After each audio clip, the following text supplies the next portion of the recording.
নমস্কার। কালকে একটা অন্নপূর্ণা ফর্ম ফিল ব্যাপারে বলেছিলাম, আজকে আমি আরো বিস্তারিত বলবো। কালকের ভিডিওটা দীর্ঘায়িত না করার জন্য শর্টে করে বলেছিলাম, আজকে আমি প্রথম থেকে শেষ পর্যন্ত বলবো পুরো কিভাবে ফিল করতে হবে। আপনারা চিন্তা করবেন না, এটা খুব সহজ এবং এই 13 পাতা নিয়ে কেউ ভয় পাবেন না। যদি কেউ মনে করেন যে 13 পাতা আপনারা ফিল করতে পারবেন না, আমার কাছে চলে আসবেন। তবে যদি আপনি শিক্ষিত হন, আপনি নিজে ফিল করবেন, আমি সাথে জাস্ট দেখিয়ে দেবো বা ভিডিও দেখে আপনি নিজে নিজেই করতে পারবেন। প্রথম থেকে দেখাচ্ছি, দেখুন এটা হচ্ছে আমি অনলাইন থেকে বের করেছি, মানে আমার কম্পিউটার থেকে বের করেছি। প্রথমে দেখুন, এটা হচ্ছে অন্নপূর্ণা যোজনা, পরিবারের প্রধানের নাম। এখানে পরিবারের যে প্রধান সেটা হচ্ছে মা বাবা, যাই হোক একজন অভিজ্ঞ ব্যক্তি, বয়স্ক ব্যক্তি, তার নাম এখানে লিখতে হবে। লেখার পরে সেই ব্যক্তির আধার কার্ড অনুযায়ী যে জন্ম তারিখ আছে সেটা এখানে বিবরণ লিখতে হবে। তারপর পরিবারের প্রধানের যে লিঙ্গ, সেটা তিনি পুরুষ না মহিলা। যদি পুরুষ হয় টিক চিহ্ন, আর মহিলা হলে মহিলাতে টিক চিহ্ন দিতে হবে, বা অন্যান্য হলে টিক চিহ্ন। পরিবারের প্রধানের আধার নাম্বার লিখতে হবে এখানটায়, আধার কার্ডের নাম্বারটা। তবে ডিজিটাল রেশন কার্ডের যে পারিবারিক আইডি থাকে সেটা এখানে লিখতে হবে, না থাকলে না লিখলেও চলবে। পরিবারের সদস্য সংখ্যা মোট কজন, যদি 3 জন থাকে 3 জন, 5 জন থাকলে 5 জন লিখতে হবে। ঠিকানা সেই পরিবারের, মানে গ্রাম থেকে শুরু করে পোস্ট অফিস, করিম থানা এবং জেলা এবং পিন নম্বর সহ এখানে বিষয়বস্তুটা তুলে ধরতে হবে। তবে যোগাযোগ নম্বর মানে হচ্ছে মোবাইল নাম্বার তুলে ধরতে হবে সেই পরিবারের। এবং জন্ম, এর যে নাম, জন্মরাশি, লিঙ্গ, পরিবারের প্রধানের সঙ্গে সম্পর্ক, আধার নম্বর, পরিবারের সকল সদস্য। ভালো করে দেখবেন, এটা খুব গুরুত্বপূর্ণ। এখানে লিখতে হবে পরিবারের প্রধানের নাম, তারপরে 1 নম্বর সদস্য, মানে যতগুলো সদস্য থাকবে সবারই নাম লিখতে হবে। প্রথম সদস্যের নাম এখানে লিখতে হবে, লেখার পরে সেই সদস্যের আধার কার্ড অনুযায়ী জন্ম তারিখটা এখানে লিখতে হবে। তবে সে মহিলা না পুরুষ তার এখানটা বিবরণ দিতে হবে। তবে পরিবারের যে প্রধান, সেই প্রধানের সাথে তার সম্পর্ক কি, সেই সম্পর্কটা তাকে তুলে ধরতে হবে, এটা লিখতে হবে। যদি পুত্র হয় পুত্র লিখতে হবে, কন্যা হলে কন্যা লিখতে হবে। তারপর আধার নম্বরটা এখানে তুলে ধরতে হবে। সদস্য নম্বর 2, সেই ব্যক্তির বাড়িতে 2য় নম্বর সদস্য যে আছে তারও এই রকম বিবরণ তুলতে হবে। এবার বলি যে এখানটা লিখছে, দেখুন পাশে অন্নপূর্ণা যোজনার জন্য আবেদন করা হচ্ছে। যদি প্রধান পুরুষ হয় তাহলে তিনি করছেন না, তাহলে এখানটায় হ্যাঁ জায়গায় ক্লিক করবেন না। যদি দ্বিতীয় ব্যক্তি মহিলা হয়, 25 বছরের বয়সের উপরে এবং 60 বছরের মধ্যে যদি হয়, তাহলে এখানে হ্যাঁ লিখে দেবেন, এখানেও হ্যাঁ লিখবেন যদি মহিলা হয়। তারপরে এখানে দেখুন 2 নম্বর, ভালো করে দেখবেন, পেজ নাম্বার এখানে 2, প্রত্যেকটা পেজে নাম্বার দেওয়া আছে। এখানে বিবরণ কি দেওয়া হচ্ছে, যদি 4 নম্বর সদস্য, 3 নম্বর সদস্য, 5 নম্বর সদস্য, প্রত্যেকের সদস্য যাদের 5 জন নাই 3 জন আছে, তাহলে 3 জন পর্যন্ত এখানে থেমে যাবেন, তারপর আর লিখবেন না। তারপর দেখুন 10 নম্বর কি হচ্ছে, পরিবারের প্রধান এবং পরিবারের সকল প্রাপ্তবয়স্ক সদস্যদের ব্যাংক অ্যাকাউন্টের বিবরণ। তাহলে এই যে এইচও এপ্লিক আছে, এখানটা প্রধানের নাম, মানে পরিবারের প্রধানের নাম লিখতে হবে, তার ব্যাংকের নাম লিখতে হবে। ধরুন সে যদি স্টেট ব্যাংক হয় তাহলে SBI লিখে দিলে হবে, আর অ্যাকাউন্ট নাম্বার আর হচ্ছে এখানে IFSC কোড লিখতে হবে। তবে সদস্য নাম্বার 2, তার ক্ষেত্রে তার নামটা লিখবেন, লেখার পরে ব্যাংকের নাম, তারপর account number, IFSC code same. আবার দ্বিতীয় ব্যক্তির ক্ষেত্রে তাই লিখবেন পরিবারের এই সদস্যগুলো। আর একটা বলে দিই কথা, যদি পরিবার, আমাদের যদি পরিবারের কোনো সদস্য যদি একই সংসারের মধ্যে আছে কিন্তু আলাদা হাঁড়িতে খায়, তাহলে সে আলাদা পরিবার, সেই ক্ষেত্রে কিন্তু সে পরিবারের মধ্যে ধরা হবে না, সেটা আলাদা, তার জন্য ফ্ল্যাগ করতে হবে। আবার দেখো, এই যে এটা 2 নম্বর পেজ হয়ে গেল। এবার আমরা 3 নম্বর পেজে আসবো। 3 নম্বর পেজে কি আছে, 11 নম্বর কি আছে, এপিক। এবার ব্যাকেটের মধ্যে কি লিখেছে, HOF এর সকল প্রাপ্তবয়স্ক সদস্য ভোটার তালিকায় অংশ নম্বর সহ। ঠিক আছে, তাহলে আমরা এখানে কি লিখবো, HOF এপিক নম্বর, মানে যে হেড বা পরিবারের যে হেড, সেই হেডের এখানটায় এপিক নাম্বার মানে হচ্ছে ভোটার কার্ডের নাম্বার লিখতে হবে। আর তার বিধানসভা ক্ষেত্র, আমার বিধানসভা যেমন এখানে লিখলাম 77, এখানে 77, তাহলে 77 লিখতে হবে। তার অংশ মানে যত নম্বর বুথ এখানটা লিখতে হবে। এই যে এরকম ব্যাপার হলো, এরকমভাবে 2 নম্বর সদস্যর ক্ষেত্র, 3 নম্বর সদস্য ক্ষেত্র, 4 নম্বর সদস্য ক্ষেত্র, এরকম পরপর যতগুলো সদস্য আছে সবার এপিক নাম্বার এই জায়গাটা ফ্ল্যাগ করতে হবে। তারপর 12 নম্বর কি বলছে না, তো সেই পরিবার সংরক্ষিত আর্থিকভাবে দুর্বল শ্রেণী। যদি সে আর্থিকভাবে দুর্বল শ্রেণী হয়, অসংরক্ষিত থাকে, তাহলে এখানটা ক্লিক করবেন। আর যদি শুধু অসংরক্ষিত হয় তাহলে এখানটা ক্লিক করবেন। তারপর সে যদি তপশিলি জাতি মানে SC হয় তাহলে এখানে ক্লিক করবেন। আর তপশিলি উপজাতি হয় মানে ST যদি হয় তাহলে এখানে ক্লিক করবেন। আর অন্যান্য অনগ্রসর শ্রেণী হলে OBC শ্রেণী মানে OBC যদি হয় তাহলে এখানে ক্লিক করবেন। আর বিশেষভাবে ঝুঁকিপূর্ণ জনজাতি গোষ্ঠী যদি হয়, যেটাকে বলা হয় PVTG, তাহলে এখানটায় ক্লিক করবেন। এটা গেল। তারপরে বলি রেশন কার্ডের খাদ্য ভর্তুকি। এখানে কি বলা হচ্ছে, ডিজিটাল রেশন কার্ড আছে অবশ্যই আছে, আজ থাকলে এখানটায় হ্যাঁ দিবেন, যদি না থাকে তাহলে না লিখবেন। তাহলে এখানটাই হচ্ছে কি হচ্ছে, যদি হ্যাঁ হয় তবে কার্ডের ধরন উল্লেখ করতে, মানে এক একজনের একরকম কার্ড হয়, বিভিন্ন রকম ধরন কার্ডের উপরে দেখবেন লেখা থাকে AAYSPHH, যেরকম RKSY1, এগুলো হচ্ছে যেগুলো যার হচ্ছে কার্ডের বিবরণ, সেই কার্ড অনুযায়ী এখানটায় ক্লিক করবেন। সেটা আপনি রেশন কার্ডের উপরে লেখা দেখতে পাবেন। এটা খুব সহজ ব্যাপার। পরিবারটি রেশন দোকান থেকে মাসিক রেশন তুলছে কিনা, তাহলে মাসিক রেশন তুলে, যেহেতু আজকাল সবাই তুলছে, তাহলে এখানে হ্যাঁ লিখে দেবেন, আর না তুলে থাকলে না লিখে দেবেন। আর এখানে কি বলছে, বাড়ির ধরন, আপনার বাড়িতে কি 3 বা তার বেশি পাকা ঘর রয়েছে, যদি থাকে অবশ্যই হ্যাঁ লিখবেন, মিথ্যা কথা লিখবেন না, তাহলে সমস্যা হবে। তাহলে এখানটা যদি না থাকে তাহলে না লিখবেন। 3টে যদি বেশি থাকে, এর জন্য আপনার হচ্ছে এই 3টে বেশি যদি থাকে, তার জন্য আপনার কোনো যে পাবেন না প্রকল্প, এরকম কোনো ধারণা রাখবেন না, এরকম কোনো ব্যাপার বলেনি। পারিবারিক জমির মালিকানা, সেই জমিটা মালিকানা কিনা সেটা লিখবেন হ্যাঁ বা না। আমার ভাড়া থাকলে অথবা হচ্ছে যদি খাস জমি থাকে তাহলে এখানটায় না লিখবেন। এটা গেল 3 নম্বর পেজ। এবার আমরা দেখাবো 4 নম্বর পেজ। 4 নম্বর পেজে কি দেখাচ্ছি না, তো পরিবারের সকল সদস্য মোট জমির পরিমাণ, তাহলে আপনার যতটুকু জমি থাকবে এই জমিটা এখানে উল্লেখ করবে। যদি 1 বিঘা থাকে 1 বিঘা, যদি শুধু 2 শতক জমির উপরে বাড়ি আছে, এখানে 2 শতক কথাটা উল্লেখ করে দেবেন। শতক, যত শতক লিখবেন। তাহলে এবার বলছে যানবাহন, যদি আপনার পরিবারে কোনো সদস্য বাণিজ্যিকভাবে মোটর চালিত 4 চাকার গাড়ি থাকে, মানে কমার্শিয়াল গাড়ি যদি থাকে, তাহলে এখানটায় হ্যাঁ লিখতে হবে। যদি না থাকে তাহলে না লিখে দেবেন, কোনো অসুবিধা নেই। যদি হ্যাঁ হয় তবে গাড়ির সংখ্যা উল্লেখ করুন, মানে কতগুলো গাড়ি, মোট কতগুলো গাড়ি আছে, আর গাড়ির রেজিস্ট্রেশন নাম্বার এখানটায় লিখতে হবে। হলো।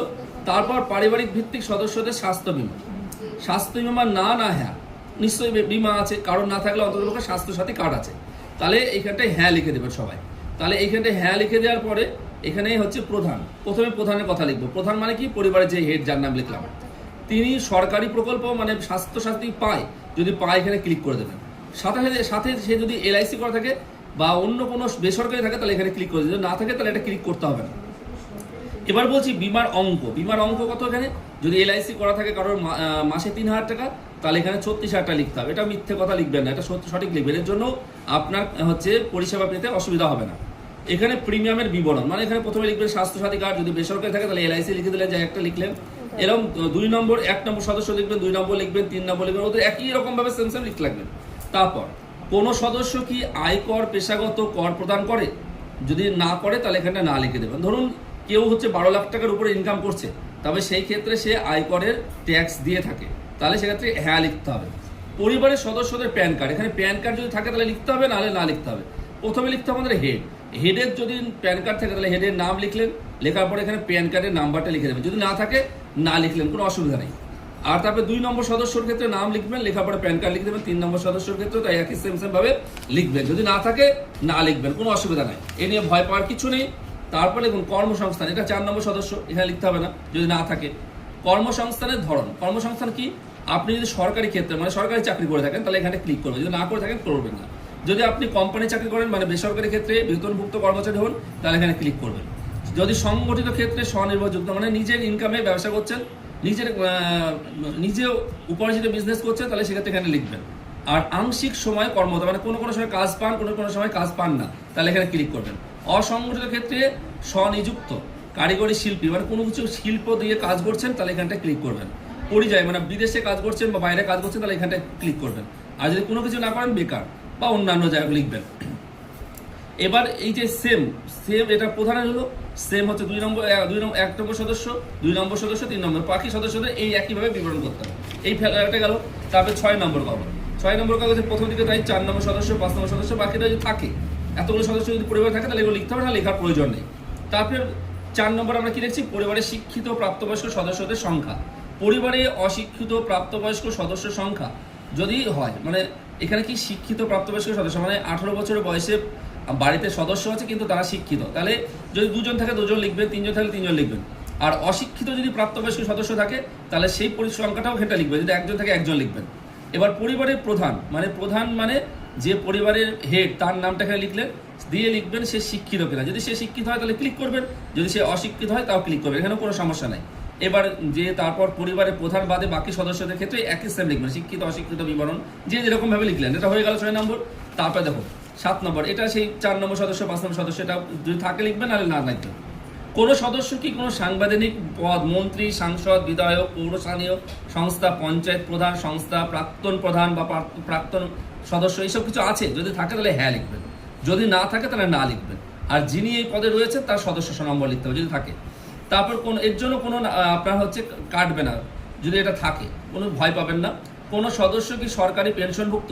সরকারি পেনশন মানে সে কোনো যদি ভাতা টাতা পেয়ে থাকে বা সরকারি চাকরি করতে পেনশন পাচ্ছে, তাহলে সেক্ষেত্রে এখানে হ্যাঁ লিখতে হবে। তো আজকালকে দিনে মোটামুটি সবাই এখানে ভাতা পায়, তাহলে সেক্ষেত্রে হ্যাঁ লিখবে। যদি না পায় তাহলে হচ্ছে না লিখে দেবেন, কোনো অসুবিধা নেই। যিনি সরকারি পেনশনভোগী তার সদস্য নাম্বারটা লিখতে হবে, না জানলে লিখতে হবে না। কোনো সদস্য কি জিএসটি মানে জিএসটি যে দিয়ে থাকে, মানে আমরা যদি ব্যবসা করি বড় তাহলে জিএসটি দিতে হয়, যদি দিয়ে থাকে তাহলে হ্যাঁ লিখবেন, যদি না থাকে তাহলে না লিখবেন। পরিবারের মোট বার্ষিক আয় কত? ধরুন আপনার পরিবারে প্রতি মাসে 10,000 টাকা ইনকাম হয়, তাহলে হচ্ছে 12 মাসে হচ্ছে 1,20,000 টাকা ইনকাম হচ্ছে, তাহলে সেই টাকাটা এখানে বিবরণ লিখবেন। এখানে বলা আছে 12 লাখ টাকা পর্যন্ত, 12 লাখ টাকার উপরে গেলে পরে আপনাকে ট্যাক্স দিতে হয়। সেই ক্ষেত্রে কিন্তু আপনি হচ্ছে ট্যাক্সের আওতায় চলে গেলেন, তখন আপনার না পাওয়ার সম্ভাবনা থাকতে পারে, কিন্তু তার আগে আপনি চিন্তা করবেন না, লিখবেন ওটা সঠিক। এবার বলি সি এর আবেদন, মানে আপনি বাংলাদেশ থেকে এসেছেন শরণার্থী হিসেবে, আপনি যদি আপনার ভোটের কার্ড যদি না থাকে তাহলে আপনি যদি সি এর আবেদন করেছেন, তাহলে সেই সি এর আবেদনের এখানটায় বিষয় লিখতে হবে। কি লিখতে হবে? যদি না করে থাকে তাহলে লেখার কোনো প্রয়োজন নেই, এটা এড়িয়ে যাবেন। পরিবারের প্রধান হচ্ছে এখানটায় নাম লিখলেন, প্রযোজ্য নয় লিখবেন, আবেদন করা হয়েছে যদি হ্যাঁ হয় আবেদন নাম্বারটা এখানটায় লিখতে হবে, আবেদনের নাম্বার। এই একইভাবে বাকি সদস্যদের নাম লিখলেন। তারপর আমরা চলে যাব 8 নম্বর পেজে। তাহলে এখানটা কি হচ্ছে আমাদের একই সিস্টেম বাকি সদস্যদের ক্ষেত্রে গেল। তারপর যদি আপনার পরিবারে কোনো কিষাণ ক্রেডিট কার্ড বা ARD বা শিল্পী ক্রেডিট কার্ড বা শিক্ষার্থী কার্ড বা মৎস্যজীবী কার্ড, এই ধরনের যদি কোনো কার্ড থাকে, তাহলে পরিবারের প্রত্যেকে একে একে এইভাবে লিখে ধারাবাহিকভাবে লিখবেন এবং কার্ড নাম্বার লিখবেন এবং ইস্যু সংখ্যা লিখবেন। এটা গেল ওটা। তারপর দেখুন, যদি SI এর আপনার নাম বাদ পড়ে থাকে, তবে মামলাটি ট্রাইব্যুনালে বিচারাধীন কিনা, মানে আপনি এটা মামলা করেছেন, তার ট্রাইব্যুনাল এখানে সেটা প্রযোজ্য নয় বা না বা হ্যাঁ যদি এরকম হয়, তাহলে এখানে বিষয়বস্তুটা লিখবেন। খুব সহজ ব্যাপার, একবার বাংলায় লেখা আছে, কোনো কঠিন ব্যাপার না, ভয় পাবেন না। এরকম বাকি সদস্যদের ক্ষেত্রে এরকম লিখবেন। তারপর দেখুন যে সামাজিক মর্যাদা ও নির্ভরশীল ব্যক্তিগণ, মানে বিদ্যালয়ে অধ্যয়নরত পরিবারের সকল সদস্য, মানে যেসব ছোটরা আছে পড়াশোনা করছে বিদ্যালয়ে, তাদের বিষয়বস্তু লিখতে হবে। তাদের কি লিখতে হবে? প্রথম হচ্ছে সদস্য নম্বর, তাহলে শিশু সদস্য 1, শিশুর নামটা এখানে লিখবেন, সেই বাড়ির শিশু। তারপর শ্রেণী লিখবেন, কোন শ্রেণীতে পড়াশোনা করে, তারপর সেই স্কুলের নামটা লিখবেন, তারপরে ধরন লিখবেন। এবার সে ধরন মানে কি, না তো হচ্ছে সরকারি স্কুলে পড়ে, না হচ্ছে বেসরকারি স্কুলে পড়ে, না স্বীকৃতি মাদ্রাসায় পড়ে, না অন্যান্য মাদ্রাসায় পড়ে, এটা লিখবেন। একই সেমভাবে বাকিদের সবারই লিখবেন, বাকি শিশুদের ক্ষেত্রে দিয়ে। তারপর বলবে শিশুদের টিকাকরণ যদি নিয়ে থাকেন, শিশু সদস্য যদি টিকাকরণ শুরু হয়েছে, সম্পূর্ণ হয়েছে বা টিকাকরণ করা হয়নি, তাহলে এখানে বিষয়বস্তুটা লিখতে হবে। 1 নম্বর শিশু, বাড়িতে যে কটা শিশু আছে সেটার বিবরণ হয়ে লিখতে হবে। যদি টিকা নিয়ে থাকেন, টিকা হয়েছে, তাহলে এখানে ক্লিক করবেন, যদি না হয়ে থাকে তাহলে এখানে ক্লিক করবেন। এটা গেল, এটা বিষয়বস্তু। তারপর বলে দিচ্ছি 10 নম্বর ফর্মে যে আপনি কি কোনো সরকারি প্রকল্পের সুবিধা ডিবিটি মাধ্যম দিয়ে পাচ্ছেন, তাহলে পরিবারের প্রধান যদি হ্যাঁ হবে, আর না হলে না হবে। ঠিক আছে, পরিবারের প্রধানের ক্ষেত্রে এটা আপনি যদি পেয়ে থাকেন তাহলে না লিখবেন, আর যদি পান, মোটামুটি সবাই পায় লক্ষ্মী ভাণ্ডার, তাহলে যদি পান তাহলে এখানে লিখে দেবেন লক্ষ্মীর ভাণ্ডার। ঠিক আছে, প্রকল্পের এখানটা নাম লিখবেন, আপনি এই প্রকল্প থেকে নিজেকে, এটা লিখলেন, লেখা হয়ে গেল কমপ্লিট। তারপরে এই পাতা চলে আসলেন, একই সেম। ঠিক আছে, 1 নম্বর সদস্য, 2 নম্বর সদস্য, এটা হয়ে গেল। হয়ে যাওয়ার পরে এই যে আসলেন, এটাও 5 নম্বর সদস্য পর্যন্ত বিবরণ দেওয়া আছে 12 নম্বর ফর্মে। বাদ দেওয়া হলো কারণ অফিসের কর্তৃক, এটা অফিস কর্তৃক পূরণ করবে এটা। ঠিক আছে, এটা নিয়ে কোনো সমস্যা নেই। এবং হচ্ছে আপনি এখানটা স্বাক্ষর করবেন, একটা প্রধান বা আবেদনকারী এখানে স্বাক্ষর করবে। স্বাক্ষর করা হলো, এইটা হচ্ছে সরকারি মাধ্যম দিয়ে ফিল আপ হবে, এটা টেনশন না, একবারে খুব সহজ, অতি সহজ। আপনারা একেবারে বিচলিত হবেন না, এবং হচ্ছে সরকার বিরোধী লোকদের এবং যারা অল্পতে বিচলিত হয় তাদের মন্তব্য শুনে আপনারা কখনো ঘাবড়ে যাবেন না। খুব সহজ, সরকার যেটা করছে এটা হচ্ছে একবারে সম্পূর্ণভাবে হচ্ছে দুর্নীতি মুক্ত করার জন্য, এবং যারা অরিজিনাল ভারতীয় নাগরিক এবং যারা পাওয়ার যোগ্য সেই সব ব্যক্তিদেরকে দেওয়ার জন্য এই প্রকল্পটা এত কঠিনভাবে করেছে। কিন্তু কিচ্ছু কঠিন না, খুবই সহজ। 12টা ফর্মই আপনাকে ফিল আপ করতে হবে, তার না। যদি একজন সদস্য হন তাহলে শুধু একটুখানি লিখলেই হবে, আর কিছু চিন্তা নাই, খুব সহজ। জয় শ্রীরাম, হর হর মহাদেব, জয় সোম।